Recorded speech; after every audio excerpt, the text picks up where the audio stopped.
Hi, I'm Mark Aronson. I'm an author of nonfiction books for middle grade and high school, and I teach at Rutgers in the School of Library and Information Science, and I have a doctorate in American history.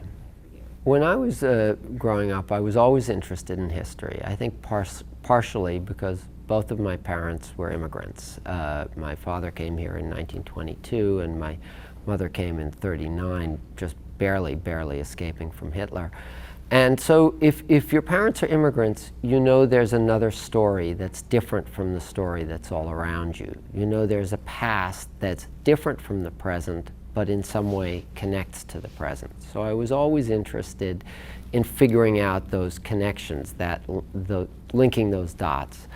I'm also an only child, and I think a very great author once said that only children are spies. And you're spies because you're in the world of adults, and you're always sort of half overhearing things you're not supposed to hear. But then you have to try to make sense of them. You have to try to make sense of the clues. And I think in some way history to me always meant figuring out those clues, connecting those dots, connecting me to some world beyond me.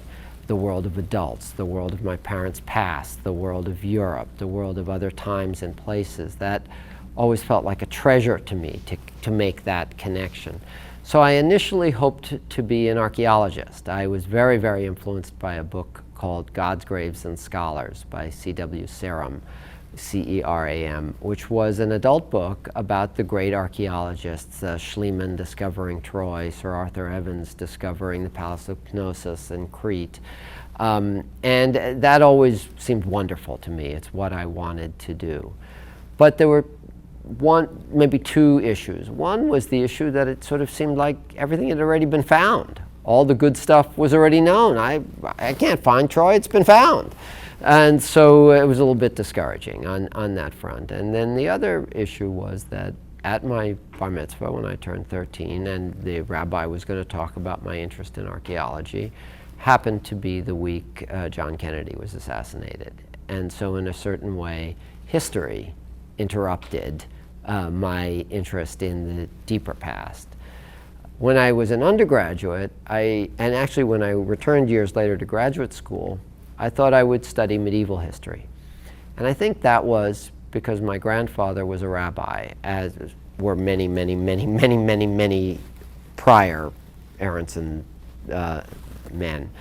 And so I was always very interested in how a religious world, or a defined religious world, meets the modern, because that's what happened in my family. My father was an artist who left that world, a defined religious world.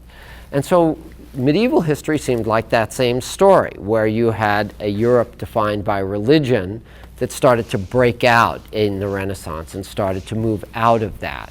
So I was always interested in those borderlines.